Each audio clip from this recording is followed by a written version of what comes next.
حضرت آدم علیہ السلام سے بھول کر یہ خطا ہو تو گئی، لیکن پھر اس پر فرط ندامت میں اتنا روئے کہ دریا بہا دیے۔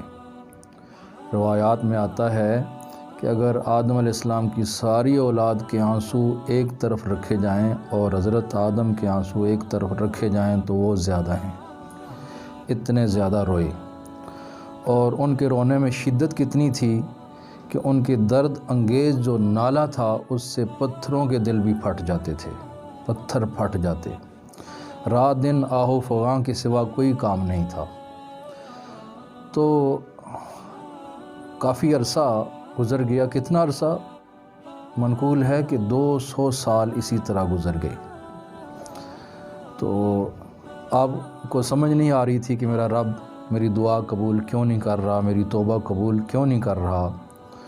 تو آخر اللہ تعالیٰ نے آپ کے دل میں کچھ کلمات القاء فرمائے۔ فَتَلَقَّى آدَمُ مِن رَبِّهِ کلمات، کہ آدم علیہ السلام کو اللہ کی بارگاہ سے کچھ کلمات القاء ہوئے، یعنی کچھ کلمات آپ کے دل میں ڈالے گئے کہ ایسے دعا کرو۔ اب وہ کلمات کیا تھے؟ قرآن پاک کی مشہور دعا بھی ہے، ربنا ظلمنا انفسنا وَإِن لَّمْ تَغْفِرْ لَنَا وَتَرْحَمْنَا لَنَكُونَنَّ مِنَ الْخَاسِرِينَ۔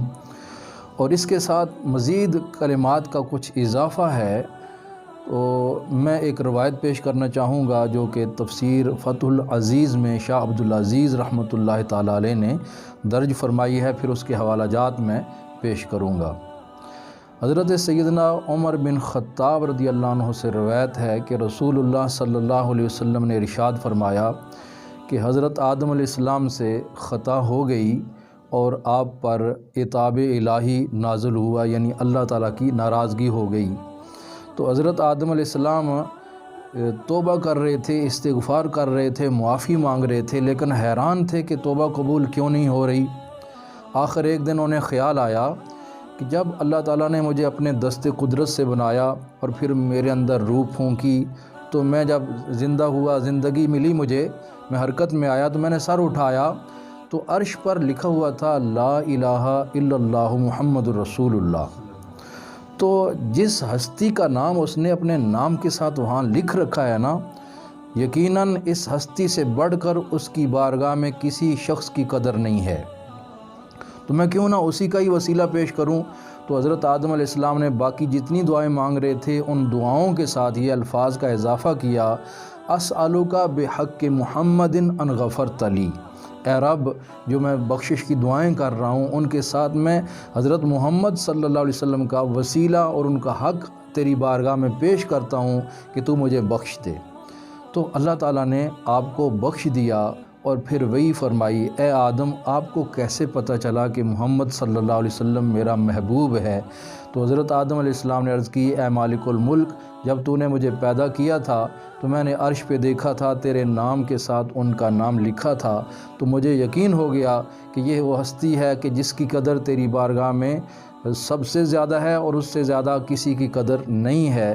تو اس لیے میں نے ان کا نام لے کر، ان کا حق پیش کر کے، ان کا وسیلہ پیش کر کے تجھ سے دعا کی ہے۔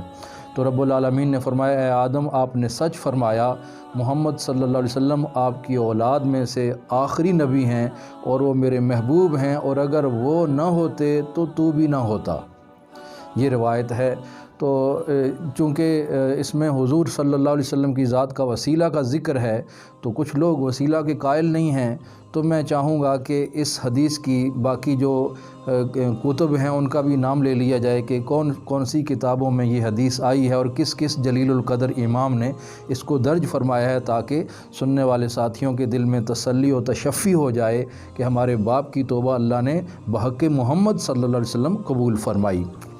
تو اس روایت کو میں نے شاہ عبدالعزیز صاحب کے حوالہ سے پیش کیا تفسیر فتح العزیز میں، اور اس کے بعد امام طبرانی نے اپنی سند کے ساتھ المعجم الصغیر میں اس کو درج فرمایا، امام بیہقی رحمۃ اللہ علیہ نے دلائل النبوت میں، اور امام ابن جوزی نے الوفا میں، امام حاکم نے المستدرک میں، اور امام حیثمی نے مجمع الزوائد میں، امام جلال الدین سیوطی رحمۃ اللہ علیہ نے الدر المنصور میں، امام قرطبی نے الجامع احکام القرآن میں، علامہ ثعالبی نے تفسیر ثعالبی میں، علامہ اسماعیل حقی رحمۃ اللہ علیہ نے روح البیان میں، علامہ سید محمود آلوسی نے تفسیر روح المعانی میں، اور امام ابن تیمیہ نے فتاویٰ ابن تیمیہ میں اس کو درج کیا۔